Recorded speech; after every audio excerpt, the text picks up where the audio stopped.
ఈ మధ్య అయితే మనకి ఎక్స్పెరిమెంట్స్ బాగా ఎక్కువైనాయి అబ్బా. ఏదో మనకొచ్చిన పద్ధతిలో ఊకే గమ్మున చేసుకొని తింటే అయిపోతుంది కదా. ఏదో కుక్కని చూసి నక్క వాత పెట్టుకుంది అన్నట్టుగా ఇన్స్టాలో ఒక రీల్ వచ్చిందని మజ్జిగ చారు చేస్తే ఏమైందో వీడియో ఎండింగ్లో చూడండి అబ్బా.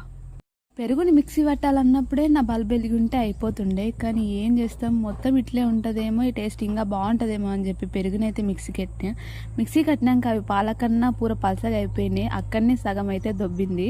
పెరుగు ఎప్పుడైనా సరే చేత్తో విసిగితే లేదంటే తిప్పేదాంతో తిప్పితేనే మంచిగా అవుతుంది. మిక్సీకి వేస్తే మాత్రం ఇంకా అయిపోయాయి, అంతే సంగతి.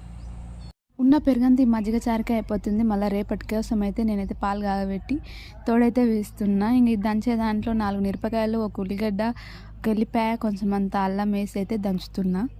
అయితే పచ్చిగా దంచుకోవాలి. ఇంకా ఇక్కడ పడినట్టుగా నూనె అయితే వేసిన, మరి నూనె తక్కువ వేసినందుకు ఏమైందో కానీ టేస్ట్ అయితే అంతంతే కొట్టింది. ఇంకా అందులో ఒక 2 మిరపకాయలు వేసి జీలకర్ర, వామ అన్నీ అయితే వేసుకున్నా. పోపు అయితే పెట్టుకొని లాస్ట్లో కరివేపాకు అయితే వేసి ఇందులో అయితే కలిపేసేసిన. ఇంకా కానీ టేస్ట్ అయితే అంతంతే అయింది అబ్బా. ఎప్పుడు నేను చేసే మజ్జిగ పులుసు కన్నా ఇదైతే ఏమంత బాగాలేదు. ఇంకా మా ఆయన అయితే ఎప్పటిలా ఊగే చేసేదేంటివి అని అయితే అన్నాడు ఇంకా లాస్ట్లో.